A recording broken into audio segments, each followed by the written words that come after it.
Hi friends, ನಮಸ್ತೆ. ನಾನು Mallikarjun. Welcome to ಸ್ಪರ್ಧಾ ಕರ್ನಾಟಕ ಅಕಾಡೆಮಿ ಯೂಟ್ಯೂಬ್ ಚಾನಲ್. ಸ್ನೇಹಿತರೆ, ಲ್ಯಾಂಡ್ ಸರ್ವೇರ್ ಎಕ್ಸಾಮ್, ಅದರಲ್ಲೂ ಎಸ್ಪೆಷಲಿ ಪೇಪರ್ ಸೆಕೆಂಡಲ್ಲಿ ಸ್ಪೆಸಿಫಿಕ್ ಪೇಪರ್ ಅಂತ ಕರಿತೀವಿ, ನಿರ್ದಿಷ್ಟ ಪತ್ರಿಕೆ. ಇದರಲ್ಲಿ 70% ಮ್ಯಾಥ್ಸು, 20% ಫಿಸಿಕ್ಸು, 10% ಜಿಯೋಗ್ರಫಿ ಇರುತ್ತೆ.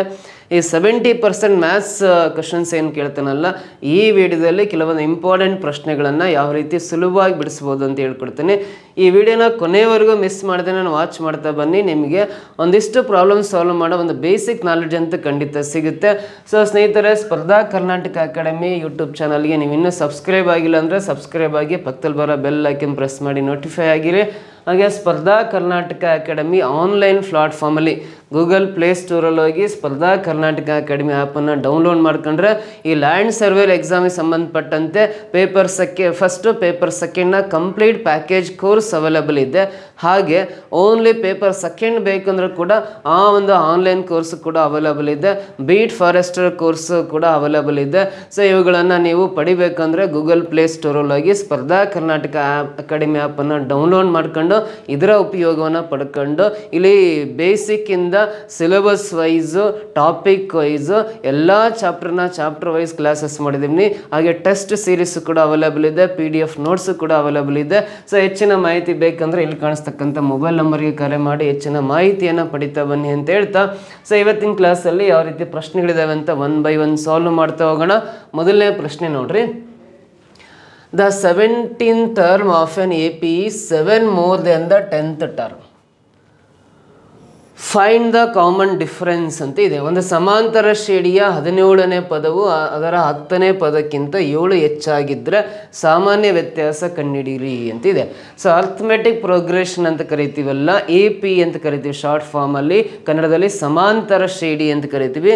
ಸಮಾಂತರ ಶ್ರೇಣಿಯ 17ನೇ ಪದ 10ನೇ ಪದಕ್ಕಿಂತ 7 ಹೆಚ್ಚಾಗಿದೆ ಅಂತ ಕೇಳಿದ್ದಾರೆ. 17ನೇ ಪದ ಹಾಗೂ 10ನೇ ಪದಕ್ಕಿಂತ 7 ಹೆಚ್ಚಾಗಿದೆ ಅಂದರೆ ಸಿಂಪಲ್ ನೋಡ್ರಿ.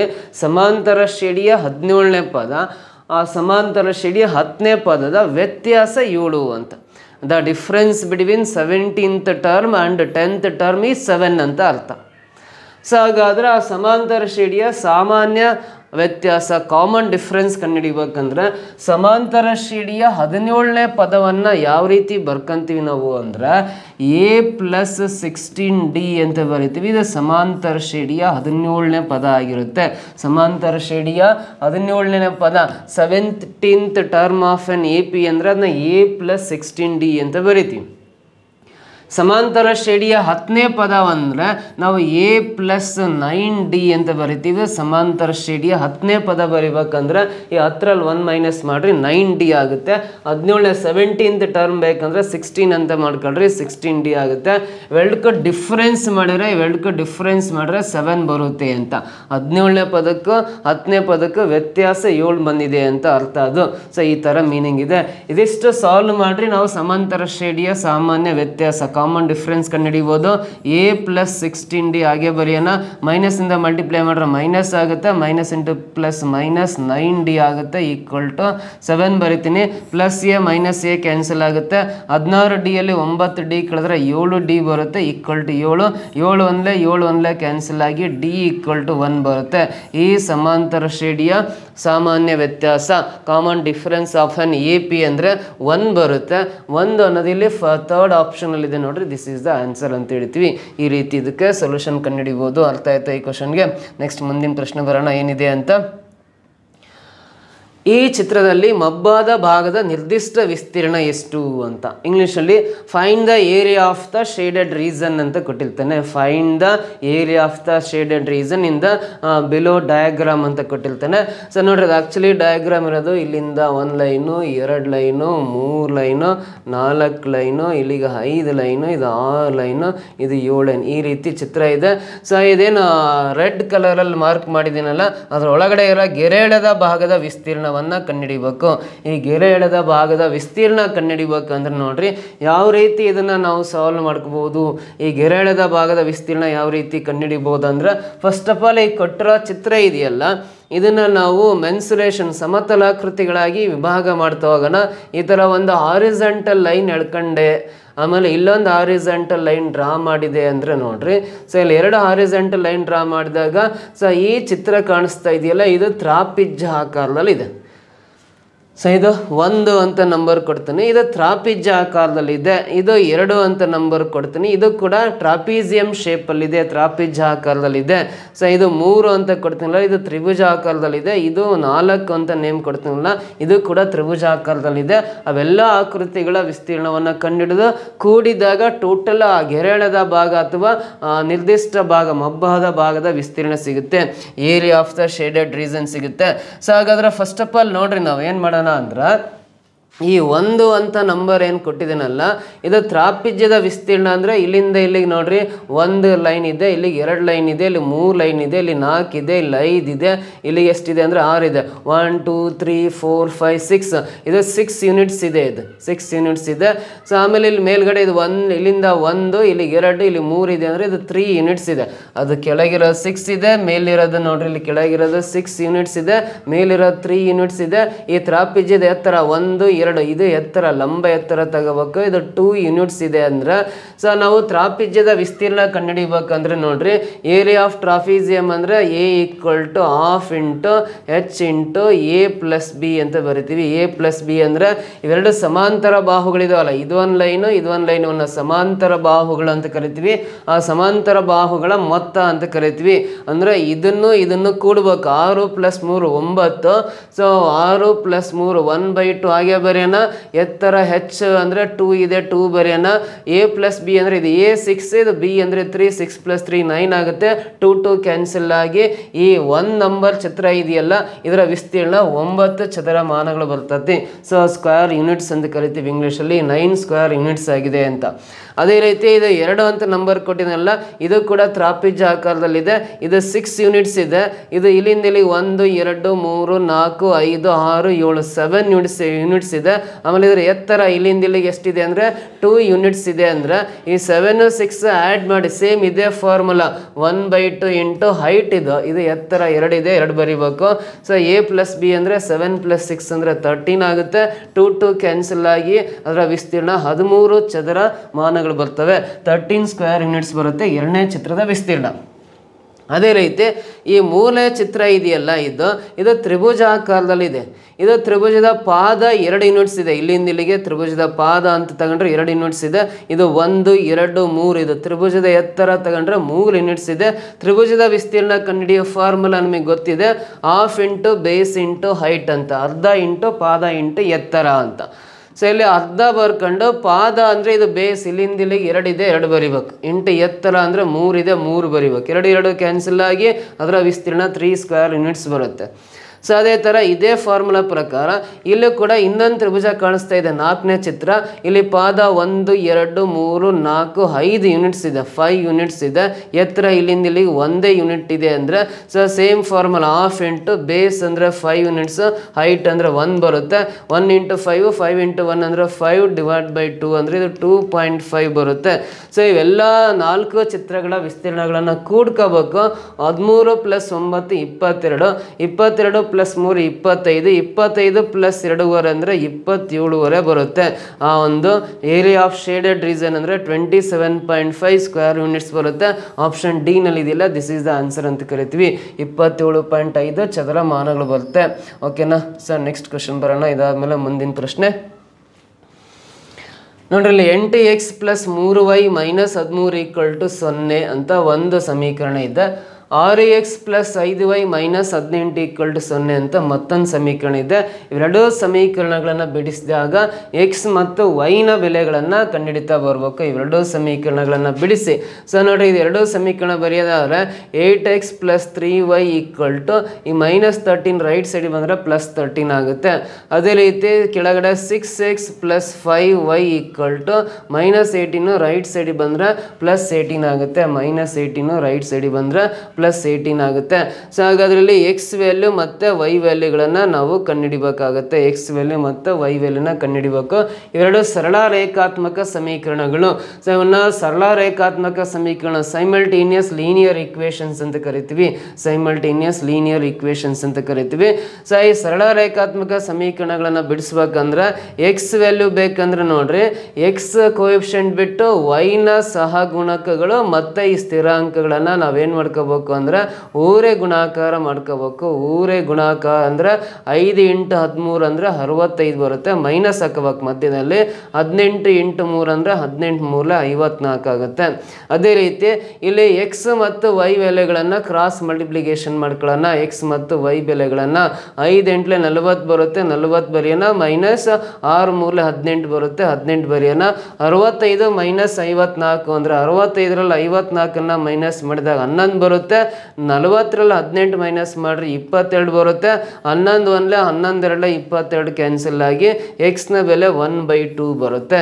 ಎಕ್ಸ್ ವ್ಯಾಲ್ಯೂ 1/2 ಬರುತ್ತೆ ಅಂದರೆ 1/2 ಎಕ್ಸ್ ವ್ಯಾಲ್ಯೂ ಫಸ್ಟ್ ಸೆಕೆಂಡ್ ಆಪ್ಷನಲ್ಲಿದೆ, ಥರ್ಡ್ ಆಪ್ಷನಲ್ಲಿದೆ ಅಂದರೆ ಇಲ್ಲಿ ಸೆಕೆಂಡ್ ಥರ್ಡ್ ಕರೆಕ್ಟಾ ಥರ್ಡ್ ಕರೆಕ್ಟಾ ಅಂತ ಕನ್ಫರ್ಮ್ ಮಾಡ್ಕೋಬೇಕಂದ್ರೆ ವೈ ವ್ಯಾಲ್ಯೂನ ಕಂಡುಹಿಡಿಬೇಕಾಗುತ್ತೆ. ಸೊ ಇಲ್ಲಿ ವೈ ವ್ಯಾಲ್ಯೂ ಕಂಡುಹಿಡಿಬೇಕಾದ್ರೆ ಇಲ್ಲಿ ಸ್ಮಾಲ್ ಚೇಂಜಸ್ ಮಾಡ್ಕೋಬೇಕು. ಸ್ಮಾಲ್ ಚೇಂಜಸ್ ಅಂದರೆ ಈಗೇನು ಬರ್ಕೊಂಡಿವಲ್ಲ ನಾವು ವ್ಯಾಲ್ಯೂಸಲ್ಲಿ, ವೈ ವ್ಯಾಲ್ಯೂಸ್ ಬೇಕಂದ್ರೆ ನಾವು ಸೇಮ್ ಈ ಎಕ್ಸ್ನ ಕೋಎಫಿಷಿಯಂಟ್ ಅಂದರೆ ನೋಡ್ರಿ 18 ಮತ್ತು 8, ಆಮೇಲೆ 6 ಮತ್ತು 13, 18 8 144 ಬರ್ಕೊಳ್ರಿ. ಮೈನಸ್ 6 13 6 78 ಬರ್ಕೊಂಡು ಕೆಳಗಡೆ ನೋಡ್ರಿ ಸೇಮ್ ಇವೆರಡು ನಂಬರ್ಸ್ 40 ಮೈನಸ್ 18 ಬರ್ಕೊಂಡು ಸಿಂಪ್ಲಿಫೈ ಮಾಡಿರಿ. 144 78 ಕಳಿಬೇಕು. 14 8 ಕಳೆದ್ರೆ 6, 13 7 ಕಳೆದ್ರೆ 6, 66 ಬರುತ್ತೆ. ಕೆಳಗಡೆ 22 ಬರುತ್ತೆ. 22 1 22 ಮೂಲ 66 ಕ್ಯಾನ್ಸಲ್ ಆಗಿ ವೈ ವ್ಯಾಲ್ಯೂ 3 ಬರುತ್ತೆ. So x value 1/2, y value 3 ಬಂದಿದೆ ಅಂದರೆ ವೈ ವ್ಯಾಲ್ಯೂ 3 ಅಂತ ಥರ್ಡ್ ಆಪ್ಷನಲ್ಲಿದೆ. ದಿಸ್ ಈಸ್ ದ ಆನ್ಸರ್ ಅಂತ ಹೇಳ್ಬೋದು. ಎಕ್ಸ್ ವ್ಯಾಲ್ಯೂ 1/2 ಬರುತ್ತೆ, ವೈ ವ್ಯಾಲ್ಯೂ ಎಷ್ಟು ಬರುತ್ತೆ ಅಂದರೆ 3 ಬರುತ್ತಲ್ಲ, option third is the answer ಅಂತ ಈ ವಿಧಾನದಲ್ಲಿ ಸರಳ ರೇಖಾತ್ಮಕ ಸಮೀಕರಣಗಳನ್ನು ಬಿಡಿಸ್ತೀವಿ. ಓಕೆನಾ, ನೆಕ್ಸ್ಟ್ ಕ್ವಶನ್ ಬರೋಣ. ಇಲ್ಲಿ ಮುಂದಿನ ಪ್ರಶ್ನೆ ಏನಿದೆ ಅಂದರೆ, ಈ ಚಿತ್ರದಲ್ಲಿ ಮಬ್ಬಾದ ಭಾಗದ ನಿರ್ದಿಷ್ಟ ವಿಸ್ತೀರ್ಣ ಎಷ್ಟು ಅಂತ, ಮಬ್ಬಾದ ಭಾಗದ ನಿರ್ದಿಷ್ಟ ವಿಸ್ತೀರ್ಣ ಎಷ್ಟು ಅಂತ ಕೇಳಿದ್ದಾನೆ. ಮಬ್ಬಾದ ಅಂದರೆ find the area of the shaded region ಅಂತ ಕ್ವಶನ್ ಕೇಳಿರ್ತಾನೆ ಇಂಗ್ಲೀಷಲ್ಲಿ. Find the area of the shaded reason ಅಂದರೆ ಈ ಮಬ್ಬಾದ ಭಾಗದ ವಿಸ್ತೀರ್ಣವನ್ನು ಕ್ಯಾಲ್ಕುಲೇಟ್ ಮಾಡಿದ್ರೆ ಎಷ್ಟು ಬರುತ್ತೆ ಅಂತ ಕ್ವಶನ್ ಕೇಳಿದ್ದಾನೆ. ಕೊಟ್ಟಿರೋ ಚಿತ್ರವನ್ನು ಇದಿಷ್ಟು ಮಾಡ್ಕೊಂಡ್ರೆ ಇದು ಮೇಲಿನ ತ್ರಾಪಿಜ್ಯ ಆಗುತ್ತೆ, ಇದಿಷ್ಟು ತ್ರಾಪಿಜ್ಯ ಆಗುತ್ತೆ. ಸೊ ಆಮೇಲೆ ಇಲ್ಲೊಂದು ಲೈನ್ ಹೇಳ್ತೀನಿ, ಇದು ಕೂಡ ಏನಾಗುತ್ತೆ ಅಂದರೆ ಇದು ತ್ರಿಭುಜ ಆಗುತ್ತೆ, ಇದು ಎತ್ತರ ಆಗುತ್ತೆ. ಸೊ ಏನು ಉಳಿದ್ರದು ಇಲ್ಲಿ ಏನಾಗುತ್ತೆ ಅಂದರೆ ಇದು ಸಮಾಂತರ ಚತುರ್ಭುಜ ಆಗುತ್ತೆ, ಅಥವಾ ಇದನ್ನ ತ್ರಾಪಿಜ್ಯ ಅಂತ ತಗೊಂಡು ಆನ್ಸರ್ ಮಾಡ್ಬೋದು. ಸೊ ಇದು 1 ನಂಬರ್ ಚಿತ್ರ, ಇದು 2 ನಂಬರ್ ಚಿತ್ರ, ಇದು 3 ನಂಬರ್ ಚಿತ್ರ ಅಂತ ತಗೊಂಡ್ರೆ, ಸೊ ಈ 1 2 3 ಅಂತ ಈ ಥರ 3 ಭಾಗ ಮಾಡ್ಕೊಂಡಾಗ ಈ ತ್ರಾಪಿಜ್ಯದ ವಿಸ್ತೀರ್ಣ ಅಂದರೆ ಇಲ್ಲಿ 1 2 3 4 5 6 ಟೋಟಲಿ 6 ಯೂನಿಟ್ಸ್ ಇದೆ. ಮೇಲ್ಗಡೆ 1 2 3 ಇದೆ ಅಂದರೆ 3 ಯೂನಿಟ್ಸ್ ಇದೆ. ಎತ್ತರ ಅಂದರೆ ಇದನ್ನು ತಗೋಬೋದು, ಎತ್ತರ ಇಲ್ಲಿ 2 ಯೂನಿಟ್ಸ್ ಇದೆ ಅಂದರೆ ತ್ರಾಪಿಜ್ಯದ ವಿಸ್ತೀರ್ಣ ಕಂಡುಹಿಡಿಯೋ ಫಾರ್ಮುಲಾ ½ × h × a + b ಅಂತ ಬರ್ಕೋಬೇಕು. ಸೊ ಇಲ್ಲಿ ½ × h ಅಂದರೆ ಎತ್ತರ 2 ಇದೆ, 2 ಬರಿಬೇಕು. a + b ಅಂದರೆ ಇದು 3 + 6 ಅಂದರೆ 9 ಆಗುತ್ತೆ, 9 ಬರೆಯೋಣ. 2 2 ಕ್ಯಾನ್ಸಲ್ ಆದರೆ ಅದರ ವಿಸ್ತೀರ್ಣ 9 ಚದರಮಾನಗಳು ಬರುತ್ತೆ. 1 ನಂಬರ್ ಚಿತ್ರ ಇದೆಯಲ್ಲ ಅದರ ವಿಸ್ತೀರ್ಣ. ಸೊ ಇದನ್ನು ತ್ರಾಪಿಜ್ಯ ಅಂತ ತಗೊಂಡ್ರೆ ಇದು 6 ಯೂನಿಟ್ಸ್ ಇದೆಯಲ್ಲ, ಇಲ್ಲಿ 1 2 3 4 5 6 ಇದು 6 ಯೂನಿಟ್ಸ್ ಅಂತಲೇ ತಗೊಳ್ಳೋಣ.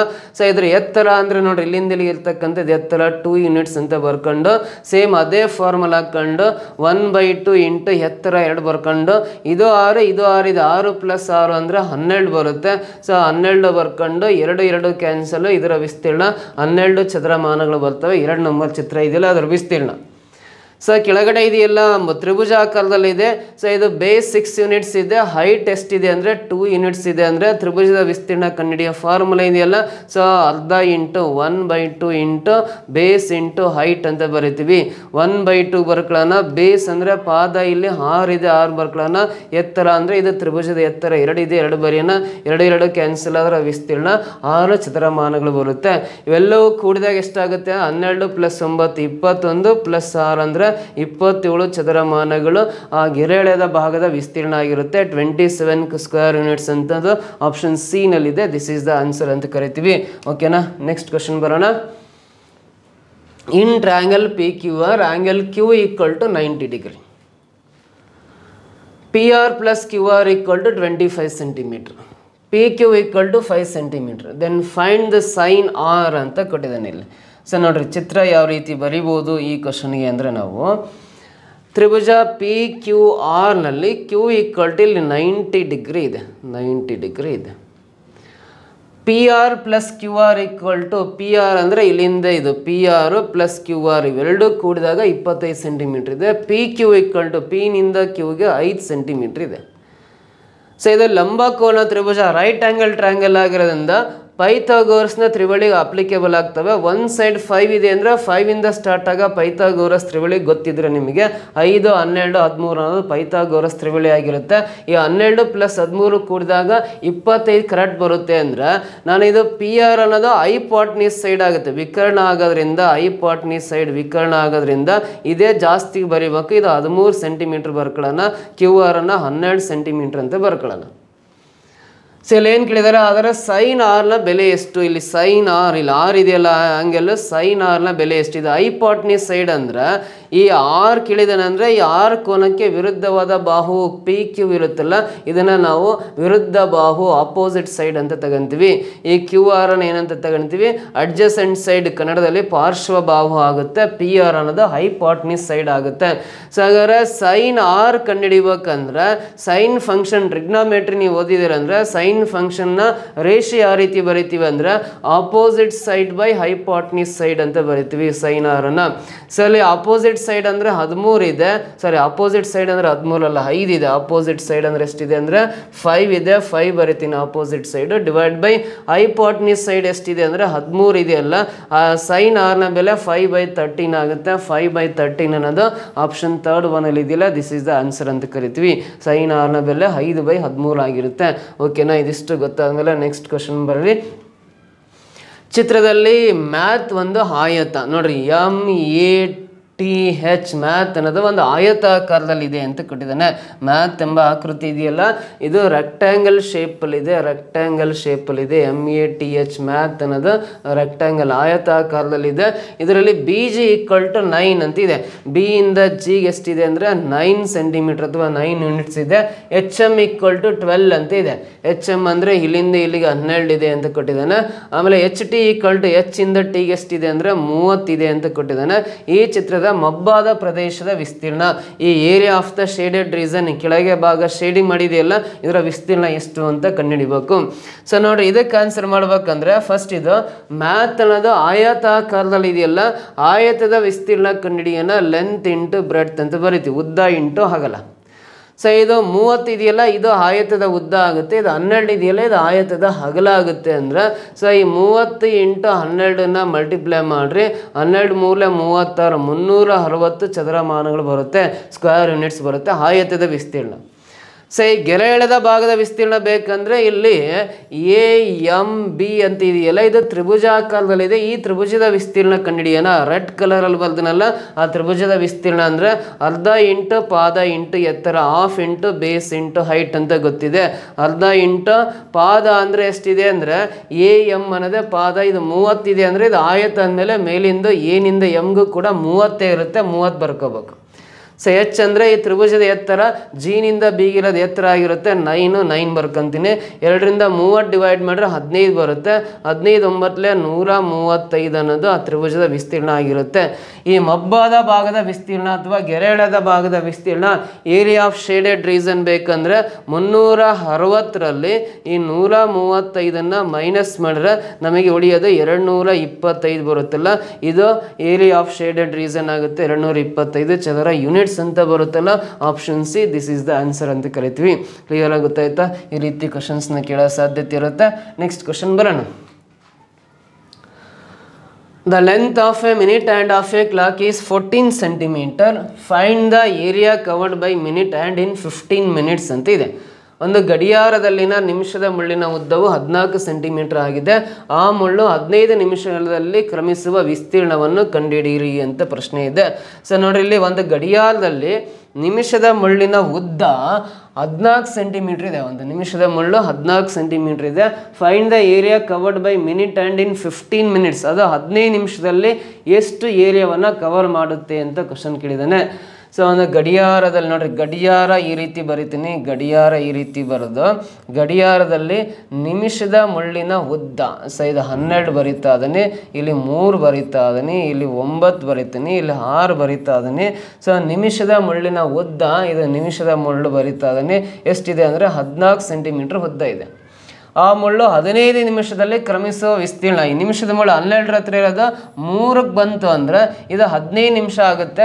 12 ಹತ್ರ ಇರೋ ನಿಮಿಷದ ಮುಳ್ಳು 3ಕ್ಕೆ ಬಂದರೆ ಟೋಟಲಿ 15 ನಿಮಿಷ ಆಗುತ್ತೆ. ಈ 15 ನಿಮಿಷದಲ್ಲಿ ಇವು ಕವರ್ ಮಾಡುತ್ತಲ್ಲ, ಇದರ ವಿಸ್ತೀರ್ಣ ಎಷ್ಟು, ಈ ಗೆರೆಳೆದ ಭಾಗದ ವಿಸ್ತೀರ್ಣ ಎಷ್ಟು ಅಂತ ಕಂಡುಹಿಡಿಬೇಕು. ಸೊ ಅಲ್ಲಿ ಪೈ ವ್ಯಾಲ್ಯೂನ 22/7 ಯೂಸ್ ಮಾಡ್ಕೊಳ್ರಿ ಅಂತ ಅಲ್ಲಿ ಹಿಂಟ್ ಕೂಡ ಕೊಟ್ಟಿದ್ದಾನೆ. ವೆರಿ ಸಿಂಪಲ್ ನೋಡ್ರಿ, ಇದು ಒಂದು ವೃತ್ತದ ವಿಸ್ತೀರ್ಣ ಇರುತ್ತಲ್ಲ, ವೃತ್ತದ ವಿಸ್ತೀರ್ಣ ಕಂಡುಹಿಡಿಯೋ ಫಾರ್ಮುಲಾ ಗೊತ್ತಿರಬೇಕು, ಪೈ ಆರ್ ಸ್ಕ್ವೇರ್ ಅಂತ. ಅದರಲ್ಲಿ ಕಾಲು ಭಾಗದಷ್ಟು 1/4 of the area of circle ಅಂತ ಕರಿತೀವಿ. ಏರಿಯಾ ಆಫ್ ಸರ್ಕಲ್ನ 1/4 ಪಾರ್ಟನ್ನು ಆ ಮಿನಿಟ್ ಆ್ಯಂಡ್ 15 ಮಿನಿಟ್ಸಲ್ಲಿ ಕವರ್ ಮಾಡಿರುತ್ತೆ. 1/4 ಆಫ್ ಪೈ ಆರ್ ಸ್ಕ್ವೇರ್ ಬರಿಬೇಕು. 1/4 ಬರ್ಕೊಂಡು ಪೈ ವ್ಯಾಲ್ಯೂ ಗೊತ್ತಿದೆ 22/7 ಅಂತ, ಇಂಟು ಆರ್ ಅಂದರೆ ರೇಡಿಯಸ್ 14 ಇದೆಯಲ್ಲ, 14 ಸ್ಕ್ವೇರ್ ಅಂದರೆ 14ಅನ್ನು 2 ಟೈಮ್ಸ್ ಬರಿತೀನಿ. ಸೊ ಇವಾಗ ಕ್ಯಾನ್ಸಲ್ ಮಾಡಿರಿ. 7 ಅಂದರೆ 7 2 14 ಕ್ಯಾನ್ಸಲ್ ಆಗುತ್ತೆ. ಆಮೇಲೆ 2 2 4 2 7 14 ಕ್ಯಾನ್ಸಲ್ ಆಗುತ್ತೆ. ಇಲ್ಲಿರೋ 2 ಈ 2 ಕ್ಯಾನ್ಸಲ್ ಆಗುತ್ತೆ. 22 × 7 ಮಲ್ಟಿಪ್ಲೈ ಮಾಡಿರಿ. ಸೊ 154 ಬರುತ್ತೆ. 154 ಸೆಂಟಿಮೀಟರ್ ಸ್ಕ್ವೇರ್, ಅಥವಾ ಕನ್ನಡದಲ್ಲಿ ಚದರ ಸೆಂಟಿಮೀಟರ್ ಅಂತ ಕರಿತೀವಿ, ಇಂಗ್ಲೀಷಲ್ಲಿ ಸೆಂಟಿಮೀಟರ್ ಸ್ಕ್ವೇರ್ ಅಂತ ಕರಿತೀವಿ. 154 ಸೆಂಟಿಮೀಟರ್ ಸ್ಕ್ವೇರ್ ಅನ್ನೋದು ಆಪ್ಷನ್ ಫಸ್ಟ್ ಒನ್ ಇದೆಯಲ್ಲ, ಅದು ರೈಟ್ ಆನ್ಸರ್ ಆಗುತ್ತೆ. ಆ ಮಿನಿಟ್ ಆ್ಯಂಡ್ 15 ಮಿನಿಟ್ಸಲ್ಲಿ 154 ಚದರ ಸೆಂಟಿಮೀಟರ್ ಅಷ್ಟು ಜಾಗವನ್ನು ಕವರ್ ಮಾಡುತ್ತೆ ಅಂತ ಅರ್ಥ. ಓಕೆನಾ, ಕ್ಲಿಯರಾ? ನೆಕ್ಸ್ಟ್ ಕ್ವಶನ್ ಟ್ರೈ ಮಾಡ್ತಾ ಬನ್ನಿ. ಮುಂದಿನ ಪ್ರಶ್ನೆ. So if x = 5 + 2√6 then find the value of x² + 1/x². ಎಕ್ಸ್ನ ಬೆಲೆ 5 + 2√6 ಆದಾಗ x² + 1/x ನ ಬೆಲೆಯನ್ನು ಕಂಡುಹಿಡಿಬೇಕಂದ್ರೆ, ಸೊ ಇದು ಇಂಪಾರ್ಟೆಂಟ್ ಪ್ರಾಬ್ಲಮು. ಇದನ್ನು ಆನ್ಸರ್ ಕಂಡುಹಿಡಿಬೇಕಂದ್ರೆ ನೋಡ್ರಿ, x ವ್ಯಾಲ್ಯೂ 5 + 2√6 ಇದೆ. ಎಕ್ಸ್ ವ್ಯಾಲ್ಯೂ 5 + 2√6 ಅಂದರೆ ಇದರ ರೆಸಿಪ್ರೋಕಲ್ ಅಂದರೆ 1/x ನ ವ್ಯಾಲ್ಯೂ ಎಷ್ಟಾಗುತ್ತೆ ಅಂದರೆ, ಈ ಪ್ಲಸ್ ತೆಗೆದು ಮೈನಸ್ ಹಾಕಿದಾಗ ಅದು 1/x ನ ವ್ಯಾಲ್ಯೂ ಆಗುತ್ತೆ.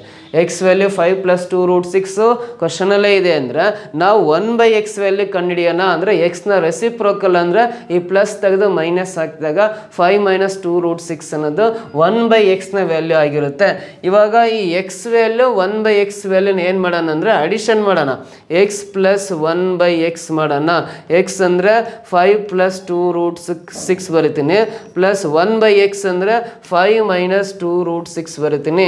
ಅಲ್ಲಿ ಪ್ಲಸ್ 2√6 - 2√6 ಕ್ಯಾನ್ಸಲ್ ಆಗುತ್ತೆ. 5 + 5 ಅಂದರೆ 10 ಬರುತ್ತೆ. x + 1/x ನ ವ್ಯಾಲ್ಯೂ 10 ಬರುತ್ತೆ. ಸೊ ಇಲ್ಲಿ ಬಂದಿರೋದು x + 1/x ನ ವ್ಯಾಲ್ಯೂ 10 ಬರ್ತಾ ಇದೆ ಅಂದರೆ ನೋಡ್ರಿ, ನಾನು ಒಂದು ಕಂಡೀಷನ್ ಹೇಳ್ತೀನಿ. x + 1/x ನ ವ್ಯಾಲ್ಯೂ n ಆದಾಗ ದೆನ್ ನೋಡ್ರಿ, if x + 1/x = n, then x² + 1/x² ನ ವ್ಯಾಲ್ಯೂ ಎಷ್ಟಾಗುತ್ತೆ ಅಂದರೆ n² - 2 ಆಗುತ್ತೆ. ಸೊ ನೋಡ್ರಿ, x + 1/x ನ ವ್ಯಾಲ್ಯೂ n ಆದಾಗ x² + 1/x² ನ ವ್ಯಾಲ್ಯೂ ಏನಾಗುತ್ತೆ, n² - 2 ಆಗುತ್ತೆ. ಸೊ ಹಾಗಾದರೆ ಈ ಪ್ರಶ್ನೆಯಲ್ಲಿ ನಮಗೆ ಏನು ಗೊತ್ತಿದೆ ಅಂದರೆ x + 1/x ನ ವ್ಯಾಲ್ಯೂ ಗೊತ್ತಾಗಿದೆ 10 ಅಂತ ಇದೆ. ದೆನ್ ನೆಕ್ಸ್ಟ್ ಏನು ಕಂಡುಹಿಡಿಬೇಕು, x² + 1/x² ನ ವ್ಯಾಲ್ಯೂ ಕಂಡುಹಿಡಿಬೇಕಂದ್ರೆ n ಅಂದರೆ 10 ಇದೆಯಲ್ಲ, 10² - 2 ಅಂತ ಬರಿತೀನಿ. 10² ಅಂದರೆ 100 ಆಗುತ್ತೆ. -2 ಮಾಡಿದ್ದೀವಿ ಅಂದರೆ ಆನ್ಸರ್ ಎಷ್ಟು ಬರುತ್ತೆ ಅಂದರೆ 98 ಬರುತ್ತೆ. x² + 1/x² ನ ವ್ಯಾಲ್ಯೂ 98 ಆಗಿರುತ್ತೆ. 98 ಅನ್ನೋದಲ್ಲಿ 4th ಆಪ್ಷನಲ್ಲಿ ಇದೆಯಲ್ಲ, this is the right answer ಅಂತ ಹೇಳ್ಬೋದು. ಕ್ಲಿಯರಾಗಿ ಗೊತ್ತಾಯ್ತಾ? ಸೊ ಇದು ಗೊತ್ತಾದ್ಮೇಲೆ ನೆಕ್ಸ್ಟ್ ಮುಂದಿನ ಪ್ರಶ್ನೆ ಬರೋಣ. Find the average of the following frequency distribution table ಅಂತಿದೆ. ಈ ಕೆಳಗಿನ ಆವರ್ತ ವಿತರಣಾ ಪಟ್ಟಿಗೆ ಸರಾಸರಿಯನ್ನು ಕಂಡುಹಿಡಿಯಿರಿ ಅಂತಿದೆ. ಸೊ ಇದು ಫ್ರೀಕ್ವೆನ್ಸಿ ಡಿಸ್ಟ್ರಿಬ್ಯೂಷನ್ ಟೇಬಲ್. ಇದಕ್ಕೆ ಸರಾಸರಿ ಕಂಡುಹಿಡಿಬೇಕಂದ್ರೆ ನಾವು ನೋಡ್ರಿ ಏನು ಮಾಡೋಣ ಅಂದ್ರೆ ಈ ಡಿಸ್ಟ್ರಿಬ್ಯೂಷನ್ ಟೇಬಲ್ನ ಎಕ್ಸ್ಟೆಂಡ್ ಮಾಡ್ತೀನಿ. ಎಕ್ಸ್ಟೆಂಡ್ ಅಂದರೆ ನೋಡ್ರಿ ಏನು ಎಕ್ಸ್ಟೆಂಡ್ ಮಾಡ್ಕೋಬೇಕು ಅಂದ್ರೆ ಇದೇ ಫ್ರೀಕ್ವೆನ್ಸಿ ಡಿಸ್ಟ್ರಿಬ್ಯೂಷನ್ ಟೇಬಲ್ ಮತ್ತೊಂದ್ಸಲ ಬರ್ಕಂತ ಕೂರ ಅವಶ್ಯಕತೆ ಇಲ್ಲ. ಇಲ್ಲಿ CI ಅಂದರೆ ಕ್ಲಾಸ್ ಇಂಟರ್ವಲ್ ಅಂತ ಕರೀತಾರೆ, ಕನ್ನಡದಲ್ಲಿ ವರ್ಗಾಂತರ ಕೊಟ್ಟಿದನಲ್ಲ, ಇದರ ಮಧ್ಯ ಬಿಂದು ಅಂತ ಕರಿತೀವಿ. ಎಕ್ಸ್ ಕಂಡುಹಿಡ್ಕೋಬೇಕು. ಎಕ್ಸ್ ಅನ್ನ ನಾವು ಮಧ್ಯ ಬಿಂದು ಅಂತ ಕರಿತೀವಿ, ಇಂಗ್ಲಿಷಲ್ಲಿ ಮಿಡ್ ಪಾಯಿಂಟ್ ಅಂತ ಕರಿತೀವಿ. ಆ ವರ್ಗಾಂತರಗಳ ಮಧ್ಯ ಬಿಂದುಗಳನ್ನು ಕಂಡುಹಿಡಿಬೇಕು, ಮಿಡ್ ಪಾಯಿಂಟ್ಸನ್ನು ಕಂಡುಹಿಡಿಬೇಕು. ಸೊ ಇಲ್ಲಿ 15 ಮತ್ತು 5, 15 ಮತ್ತು 5ರ ಮಧ್ಯ ಬಿಂದು ಕಂಡುಹಿಡಿಬೇಕಂದ್ರೆ ಇವೆರಡು ಆ್ಯಡ್ ಮಾಡ್ರೆ 15 + 5 ಅಂದರೆ 20 ಆಗುತ್ತೆ. 20ರ ಅರ್ಧ ಅಂದರೆ /2 10 ಆಗುತ್ತೆ ಮಧ್ಯ ಬಿಂದು. ಸೊ ಅದೇ ರೀತಿ ಇವೆರಡು ಆ್ಯಡ್ ಮಾಡಿದಾಗ 40 ಆಗುತ್ತೆ. /2 ಅಂದರೆ ಮಧ್ಯ ಬಿಂದು 20 ಬರುತ್ತೆ. ಇವೆರಡು ಆ್ಯಡ್ ಮಾಡಿದಾಗ ಎಷ್ಟು 60 ಬರುತ್ತೆ. 60ರ ಅರ್ಧ ಅಂದರೆ 30 ಅನ್ನೋದು ಮಧ್ಯ ಬಿಂದು ಆಗುತ್ತೆ. ಇವೆರಡು ಆ್ಯಡ್ ಮಾಡಿದಾಗ 80 ಬರುತ್ತೆ. 80ರ ಅರ್ಧ ಅಂದರೆ 40 ಮಧ್ಯ ಬಿಂದು ಆಗುತ್ತೆ. ಇವೆರಡು ಅಡಿಷನ್ ಮಾಡಿದ್ರೆ 100 ಆಗುತ್ತೆ. 100ರ ಅರ್ಧ ಅಂದರೆ 50 ಬರುತ್ತಲ್ಲ, ಇದು ಮಿಡ್ ಪಾಯಿಂಟ್ ಆಗುತ್ತೆ. ಸೊ ಇವೆಲ್ಲ ಮಿಡ್ ಪಾಯಿಂಟನ್ನು ಬರ್ಕೊಂಬಿಟ್ಟು ನೆಕ್ಸ್ಟ್ ಸ್ಟೆಪ್ಪಲ್ಲಿ ಏನು ಮಾಡೋಣ ಅಂದರೆ ಇದು ಎಫ್, ಇದು ಎಕ್ಸ್, ನೆಕ್ಸ್ಟ್ FX ಮಾಡೋಣ. FX ಅಂದರೆ ಈ ಎಫ್ ಮತ್ತು ಎಕ್ಸನ್ನು ಮಲ್ಟಿಪ್ಲಿಕೇಶನ್ ಮಾಡ್ತಾ ಹೋಗ್ಬೇಕು, ಗುಣಾಕಾರ ಮಾಡ್ತಾ ಹೋಗ್ಬೇಕು. ಸೊ ಇಲ್ಲೇ ಇದೆ 10 × 3 ಅಂದರೆ 30 ಬರುತ್ತೆ. ಸೊ ಆಮೇಲೆ 20 × 5 ಅಂದರೆ 100 ಆಗುತ್ತೆ. 30 × 7 ಅಂದರೆ 3 × 21 210 ಆಗುತ್ತೆ. 40 × 3 ಅಂದರೆ 120 ಬರುತ್ತೆ. 50 × 2 ಅಂದರೆ 100 ಬರುತ್ತೆ. FX ಮಾಡಿದ್ವಲ್ಲ, ಇವೆಲ್ಲವೂ ಅಡಿಷನ್ ಮಾಡೋಣ. FXನ್ನು ಅಡಿಷನ್ ಮಾಡಿದಾಗ X ಬಾರ್ ಅಂದರೆ ಸರಾಸರಿ ಸಿಗ್ಮಾ FX / N ಅಂತ ನಾವು ಸ್ಟ್ಯಾಟಿಸ್ಟಿಕ್ಸ್ ಅಲ್ಲಿ ಓದ್ತೀವಿ, ಸಂಖ್ಯಾಶಾಸ್ತ್ರದಲ್ಲಿ. ಇದು FX ಎಲ್ಲ ಕೂಡಿದಾಗ ಸಿಗ್ಮಾ FX ಆಗುತ್ತೆ. 30 + 100 130, 130 + 210 ಅಂದರೆ 340, 340 + 120 460 + 100 ಅಂದರೆ ಸಿಗ್ಮಾ FX ವ್ಯಾಲ್ಯೂ 560 ಆಗುತ್ತೆ. ಮೇಲ್ಗಡೆ 560 ಬರ್ಕೊಂಡು N ಅಂದರೆ ಈ F ಏನಿದೆಯಲ್ಲ ಆ್ಯಡ್ ಮಾಡ್ತಾ ಹೋಗಲಿ. 3 + 5 8, 8 + 7 15, 15 + 3 18, 18 + 2 ಅಂದರೆ 20 ಬರುತ್ತಲ್ಲ. ಸೊ N = 20 ಅಂತ ಅರ್ಥ. 20 ಕೆಳಗಡೆ ಬರ್ಕೊಂಡು ಸಿಂಪ್ಲಿಫೈ ಮಾಡಿದ್ರೆ 0 0 ಕ್ಯಾನ್ಸಲ್ಲು.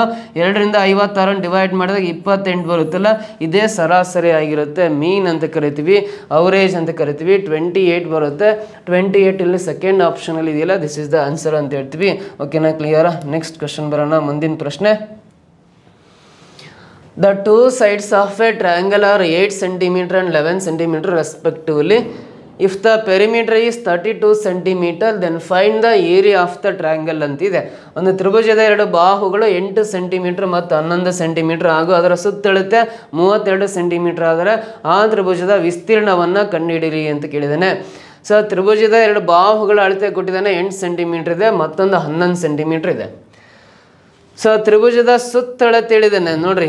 ಒಂದು 8 ಸೆಂಟಿಮೀಟರ್ ಇದೆ, ಇನ್ನೊಂದು 11 ಸೆಂಟಿಮೀಟರ್ ಇದೆ. ಸುತ್ತಳತೆ ಅಂದರೆ ಈ ಮೂರು ಬಾಹುಗಳನ್ನು ಕೂಡಿದಾಗ 32 ಸೆಂಟಿಮೀಟರ್ ಬರುತ್ತೆ. ಈ ಮೂರು ಬಾಹುಗಳ ಅಳತೆಗಳ ಮೊತ್ತವನ್ನು ಸುತ್ತಳತೆ ಪೆರಿಮೀಟರ್ ಅಂತ ಕರಿತೀವಿ ಇಂಗ್ಲೀಷಲ್ಲಿ. ಈ ಸೈಡ್ ಈ ಸೈಡ್ ಈ ಸೈಡ್ ಮೂರು ಕೂಡಿದ 32 ಬರುತ್ತೆ. ಅಂದರೆ ಇದು 8 11 ಅಂದರೆ 19ನ ಅದರಲ್ಲಿ ಮೈನಸ್ ಮಾಡಿರಿ. 32ರಲ್ಲಿ 19 ಮೈನಸ್ ಮಾಡಿದ್ರೆ 13 ಬರುತ್ತಲ್ಲ, ಈ 13 ಅನ್ನೋದು ಮತ್ತೊಂದು ಸೈಡ್ ಆಗಿರುತ್ತೆ, 13 ಸೆಂಟಿಮೀಟರ್ ಬರುತ್ತೆ. ಸೊ ಈ ಥರ ಮೂರು ಬಾಹುಗಳ ಅಳತೆಗಳು ಡಿಫ್ರೆಂಟ್ ಇದೆ ಅಂದರೆ ಇದನ್ನು ಸ್ಕೇಲ್ ಆ್ಯಂಡ್ ಟ್ರ್ಯಾಂಗಲ್ ಅಂತ ಕರಿತೀವಿ, ಅಸಮಬಾಹು ತ್ರಿಭುಜ ಅಂತ ಕರಿತೀವಿ. ಇದು A ಅಂತ ತಗೊಳ್ಳೋಣ, ಇದನ್ನು B ಅಂತ ತಗೊಳ್ಳೋಣ, ಇದು C ಅಂತ ತಗೊಂಡ್ರೆ ಸೊ ಈ ಮೂರು ಬಾಹುಗಳನ್ನು ಕೂಡಿದಾಗ ಸುತ್ತಳತೆ 32 ಬರುತ್ತಲ್ಲ, ಅದನ್ನ 2 ಇಂದ ಡಿವೈಡ್ ಮಾಡಿದ್ರೆ ಸೆಮಿ ಪೆರಿಮೀಟರ್ ಸಿಗುತ್ತೆ.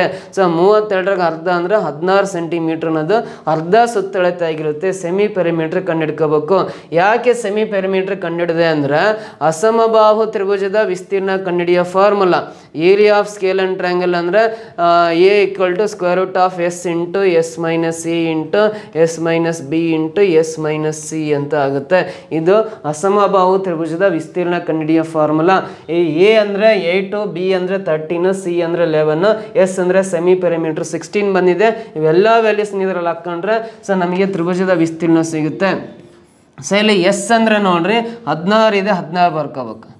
ಎಸ್ ಮೈನಸ್ ಸಿ ಅಂದರೆ ಇಲ್ಲ ನೋಡ್ರಿ 16 ಮೈನಸ್ 8 ಅಂದರೆ 8 ಬರುತ್ತೆ.